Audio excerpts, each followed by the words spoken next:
Un garçon avait une mère brûlée, son visage défiguré. Et dans leur école, ils avaient l'habitude, à chaque anniversaire, on invitait les amis et chacun présentait sa mère. Mais ce garçon ne présentait jamais sa maman.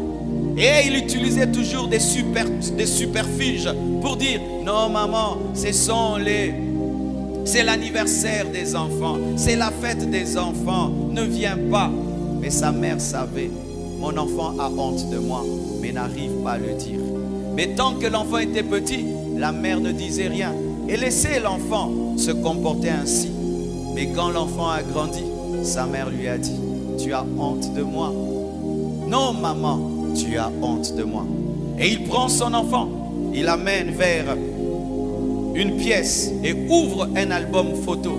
Elle ouvre un album photo et lui montre une photo d'une très très belle femme. Et dit « Regarde cette photo, qu'est-ce que tu en dis ?» Le garçon dit « Waouh, quelle belle femme !» Et puis maman dit « C'est moi. » Il dit « Non maman, tu n'as jamais été comme ça. » Il dit « Oui, j'ai été comme ça.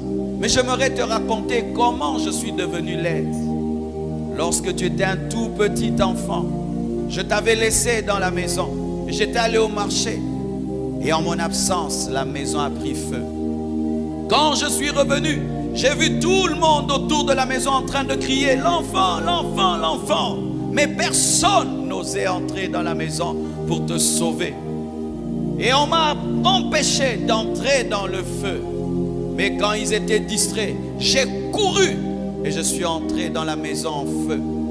Au son de tes cris, je me suis dirigé dans le feu et j'étais trouvé entouré du feu.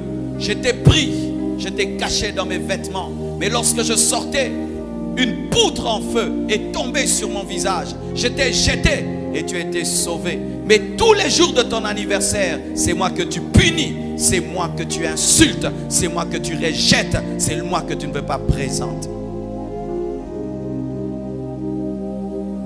L'enfant a commencé à pleurer et il a demandé à sa mère pardon. Et il a dit, je ne savais pas que tu m'avais aimé autant. Vraiment, pardonne-moi, je suis un ingrat.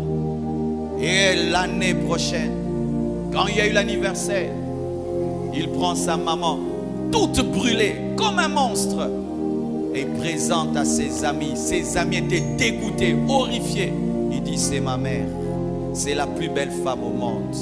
Ses amis ont dit, non, quand ta maman, oui, c'est ma mère, je vous l'ai toujours cachée. Mais j'aimerais vous dire, c'est la plus belle femme au monde.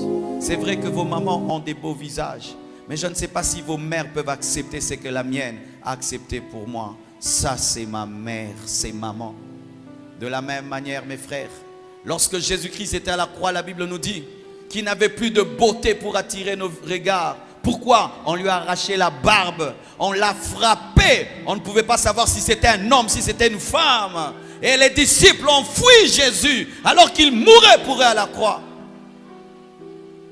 Chaque fois que tu as honte de parler de Jésus, parce que tu es entouré des gens d'une autre religion, tu es en train d'insulter.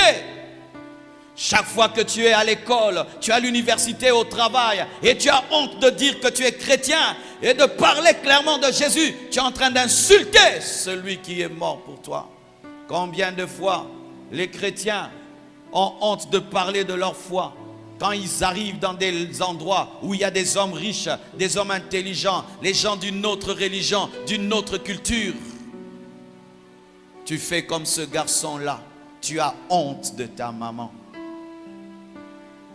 Mais quand tu comprendras l'amour de Dieu, tu présenteras Jésus, quels que soient les combats, quelles que soient les persécutions. Je n'ai pas honte de dire que je suis chrétien. Même si ça va me coûter la vie, je dirai que je suis chrétien. Même si je vais perdre des amis, je dirai que je suis chrétien. Même si je vais perdre des relations, je dirai que je suis chrétien. Même si je vais finir en prison, je dirai que je suis chrétien. Même si les portes vont se fermer, je dirai que je suis chrétien. Jésus a tout accepté pour moi. Moi aussi, je vais tout accepter pour lui.